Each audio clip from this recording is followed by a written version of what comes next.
De retour avec vous. Ma prochaine invitée, c'est une femme vraiment très impliquée dans sa communauté. Elle cherche à tisser des liens entre le Québec et l'Afrique. Elle met en valeur plusieurs produits africains, surtout alimentaires. Je vous la présente également, Madame Senabou Amika. Bonsoir. Bonsoir. Merci d'avoir accepté notre invitation. C'est avec plaisir. Oui, j'ai regardé votre liste d'implications. Vous êtes une femme vraiment très occupée. On y reviendra, mais dites-moi, dans le cadre du mois de l'histoire des Noirs, qu'est-ce que ça représente pour vous? Bien, le mois de l'histoire des Noirs, c'est une occasion de mettre en lumière la contribution des Noirs dans la vitalité, l'épanouissement économique, scientifique, culturel, social du Québec. Donc, c'est comme le prolongement de moi, de ce que je fais presque quotidiennement, oui. en montrant les belles choses de l'Afrique. Vous êtes originaire du Sénégal. Oui. Vous êtes ici depuis plus de 20 ans. Oui, ça fait 22 hivers que je suis là. 22 hivers, et on se posait la question, est-ce que vous vous êtes habitué? Non, pas vraiment. Bien, je vous dirais que moi non plus, mais alors, donc, dans votre implication, vous dites vouloir mettre en valeur la culture africaine, surtout alimentaire. Expliquez-moi qu'est-ce que vous mettez en valeur et pourquoi. Oui. En fait, pourquoi? Parce que quand je suis arrivée ici, il y a 22 hivers de cela, il y a des gens qui m'ont posé la question à savoir si j'avais fui mon pays. Puis d'autres qui me posaient des questions dans le sens, qui m'a fait comprendre que ce que les gens savent, certaines personnes, je ne vais pas généraliser, certaines personnes, ce qu'elles savent de l'Afrique, ben, c'est une Afrique de pauvreté, une Afrique de misère, une Afrique de guerre. Donc, c'est là que je me suis dit, comme immigrante, j'ai une mission et je me suis donné cette mission de faire découvrir les belles facettes et les innombrables potentialités de l'Afrique que moi je connais. Et je le fais à travers l'alimentation, je le fais à travers la mode, de montrer que l'Afrique, au-delà des ressources naturelles que nous avons, l'alimentation a des potentialités innombrables. Que l'Afrique, le Sénégal, mais l'Afrique a beaucoup à offrir. Oui, l'Afrique a beaucoup à offrir et les aliments que je commercialise, je ne les choisis pas par hasard. Tous les aliments que je commercialise ont des vertus et des bienfaits pour la santé. On sait combien ce marché-là est important au Québec. Donc, par exemple, quand vous prenez le moringa, qui est considéré ici comme un super aliment, le moringa, il peut soigner jusqu'à 300 maladies. Le fruit du baobab, lui, c'est une pharmacie de vitalité. En plus d'être antioxydant, il contribue à retarder le vieillissement de la peau. L'hibiscus, je peux en dire autant. Le mil également. L'hibiscus qu'on voit quelquefois dans la bière, je pense? Oui, de plus en plus, il y a un engouement autour de l'hibiscus. Plusieurs brasseries québécoises utilisent l'hibiscus pour faire soit de la bière ou du kombucha. Et dites-moi, qu'est-ce qui crée cet engouement-là? Ben, c'est l'exotisme, aller vers des produits exotiques, mais aussi il faut reconnaître que l'hibiscus est bon en plus d'être désaltérant. Oui, j'avoue, je ne suis pas un amateur de bière, mais j'en ai vu beaucoup. C'était, outre mieux informer les gens, où trouvez-vous aussi la motivation de présenter, en fait, votre culture, ce que vous êtes, ce que l'Afrique est? Quelle autre importance ça a pour vous? Vous nous éduquez, mais quelle autre importance ça a aussi? L'autre importance, c'est de contribuer à l'automatisation des femmes qui transforment les aliments qu'on produit. Parce que vous avez, disons-le, vous avez une entreprise familiale qui a aussi quelques tentacules en Afrique. On va voir quelques photos tantôt. Vous m'avez dit en pré-entrevue qu'il y a beaucoup de belles-sœurs, de cousines. Des tantes. c'est familial, là. On Oui. les voit ici. Là. Oui, donc c'est Que vous êtes belle. Merci beaucoup. Donc, c'est une entreprise familiale c'est ma mère qui supervise mes cousines, mes tantes qui font ces produits-là et qui me les envoie. C'est des produits qui sont faits maison. Et quand c'est pas elle qui prépare les produits, mais elle contribue à les sélectionner. Par exemple, l'hibiscus, on sillonne plusieurs villages pour en acheter. Donc, c'est elle qui s'occupe de trier, de mettre ça dans des sacs et puis de me les envoyer ici. L'autre question, la question que vous m'avez posée sur ce qui me motive, c'est vraiment de pouvoir contribuer à l'amélioration des conditions de vie des femmes. En Afrique? Oui, en Afrique, ça, c'est quelque chose de très important pour moi parce que les femmes, même si c'est les hommes qui sont tout le temps devant, on sait que la femme, quand elle a de l'argent, ben, elle va contribuer à l'éducation de ses enfants. C'est elle qui va participer à la santé. Donc, pour moi, c'est comme impératif de leur offrir la chance que moi j'ai eue. Expliquez-nous, vous avez eu cette chance-là de vos parents, de votre famille? Oui, j'ai eu la chance d'avoir grandi dans une famille qui avait les moyens de me permettre d'avoir une éducation de qualité et puis d'être indépendante aujourd'hui financièrement et de pouvoir faire des choses. Donc, c'est une façon de redonner à d'autres personnes. Et quel est votre impact pour les femmes africaines? Là, on a vu de merveilleuses femmes, des cousines, elles ont l'air sereines, heureuses, mais ce n'est pas le cas de toutes les femmes, je pense. Quel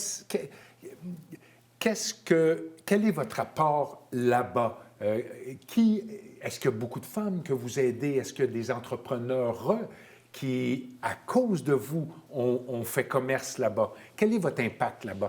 L'impact, c'est de les montrer comment faire le travail. Elles savent déjà faire le travail, mais c'est de leur donner le moyen de se performer pour pouvoir vendre à d'autres, pas juste à moi, mais à d'autres pour augmenter leur marge salariale. Et l'autre impact que j'ai, c'est vraiment au niveau des jeunes filles. L'année passée, j'ai travaillé avec l'Association des femmes diplômées du Sénégal. On avait mobilisé plus de 60 jeunes filles qu'on a aidées à participer à un concours de Technovation Montréal qui leur a permis d'apprendre à coder. Et à terme, elles devaient créer des applications mobiles qui auraient pu se retrouver sur iPhone ou Android. Et cette année, on a plus de 150 filles. Donc, pour moi, c'est triplé. Oui, pour moi, c'est vraiment important d'offrir aux femmes, aux filles, la chance d'être autonomes d'une façon ou d'une autre.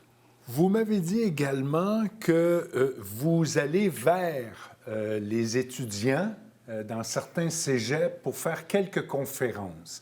Quelles sont ces conférences? Oui, c'est tout dans un cadre de vulgarisation, mais aussi de leur faire découvrir les produits alimentaires. Donc, de leur parler de l'Afrique, comme je vous ai dit. Moi, je me considère comme une ambassadrice de l'Afrique, parce que tous les gens qui voient l'Afrique qui est dépeint dans les médias, ce n'est pas de leur faute. Ils ne savent pas. Ce qu'ils savent, c'est ce qui est véhiculé dans les médias. Donc, moi, je suis là... Et ce n'est pas toujours juste. Ce n'est pas toujours juste. De la misère, il y en a partout, mais l'Afrique, ce n'est pas que ça. Donc, à travers les conférences, les ateliers, je montre aux gens ce qu'il y a de bon, de beau de l'Afrique. Et je le fais dans les écoles, je le fais dans les foires. Du cégep tantôt? Oui, donc c'est au cégep André Laurando que j'ai eu vraiment l'opportunité d'avoir... là, je suis rendue à 5 classes. Je viens dans les classes, je leur parle de l'Afrique, j'apporte de la nourriture, j'apporte des choses qui viennent de l'Afrique pour leur faire découvrir l'Afrique. Et vraiment, même moi, je suis émerveillée de voir l'intérêt des gens. Il y en a beaucoup d'intérêt, oui. Beaucoup d'intérêt, beaucoup de questions. Oui, beaucoup de questions. Et ça, je sors de là tellement waouh. Et à chaque fois, je suis enrichie. Moi aussi, j'apprends. Parce qu'il y a des choses que tu te dis... Bon, si je ne l'avais pas dit, les gens allaient grandir, puis allaient peut-être transmettre cette ignorance à d'autres. Oui, cette fausse idée de l'Afrique. Donc, pour moi, c'est important de continuer à faire ça. Puis l'autre chose que je fais, c'est aussi d'édifier une mémoire institutionnel, parce que moi, quand j'ai commencé à faire l'entrepreneuriat, à m'intéresser aux produits, c'était très difficile de trouver l'information. Donc, avec un ami qui est un chercheur, un biologiste, il me fait une revue scientifique des produits. Puis, à partir de ça, moi, je fais des fiches descriptives où je parle, par exemple, c'est quoi l'hibiscus? Quelles sont les vertus et les bienfaits de l'hibiscus? Qu'est-ce que tu peux faire avec l'hibiscus? Donc ça, j'en fais pour tous les produits et ça permet aux gens d'en savoir plus. Et ça, c'est des choses qui vont rester pour l'avenir. Et j'imagine vous avez un site web, qu'on peut tous voir ça sur votre site? Oui, je suis présente. Mon site, il est en rénovation, si je peux dire, mais je suis présente sur tous les réseaux sociaux. Puis je raconte des histoires pour faire découvrir, faire connaître les produits et aussi les ateliers culinaires pour permettre aux gens, oui, tu as acheté le couscous de mil, mais comment le faire maintenant? Comment le cuisiner? Et l'autre chose que je fais, et ça, c'est vraiment comme une façon de m'adapter ici. Par exemple, nous, la farine de mil, quand on l'utilise, c'est plus pour faire de la bouillie.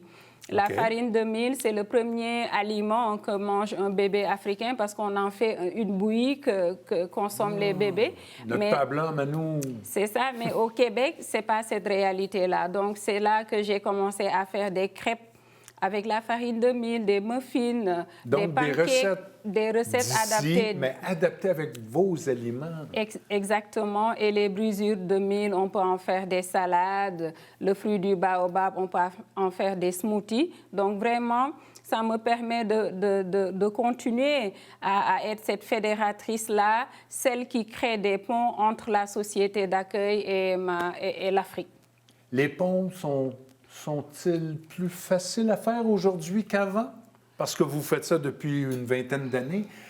Est-ce que les ponts sont plus faciles à construire maintenant?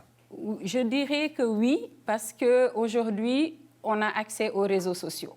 Et ça, pour moi, c'est une mine d'or que de pouvoir parler à des gens aussi facilement sur les réseaux sociaux, d'aller dans les écoles, d'aller dans les salons. Donc, c'est vraiment plus facile.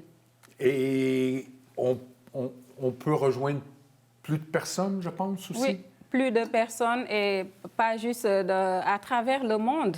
À travers le monde. C'est vrai? Oui, parce que moi, il y a des gens qui m'appellent, qui commandent des États-Unis, de la France, de partout, des produits. Puis aussi, la sensibilisation que je fais, oui, je la fais au Québec, auprès des enfants, auprès des personnes, mais je la fais aussi dans mon pays, parce que dans mon pays, malheureusement, la colonisation, la traite des Noirs a laissé beaucoup de séquelles qui sont encore une plaie béante, dans le sens où les gens... a laissé des marques. Oui, des marques important. Celui qui m'a précédé nous parlait de profilage. Ouais. Donc ça, c'est les séquelles de la traite des Noirs, de la colonisation, car les gens qui ont fait ça ne pouvaient pas dire « Ah, ils sont beaux, ils sont fins, ils sont intelligents, les Noirs ».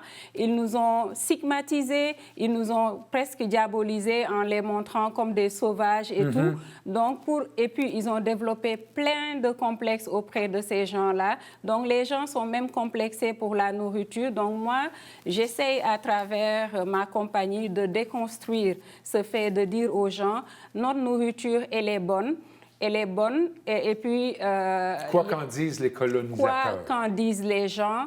En consommant les produits alimentaires, c'est bon pour notre santé, c'est bon pour l'économie, c'est bon pour l'automatisation des femmes. Et c'est bon pour tisser des liens. Et c'est bon pour tisser des liens.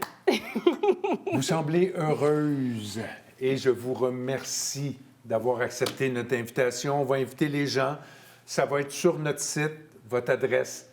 Merci. Merci infiniment. Quant à nous, c'est terminé. On se revoit dans 7 jours.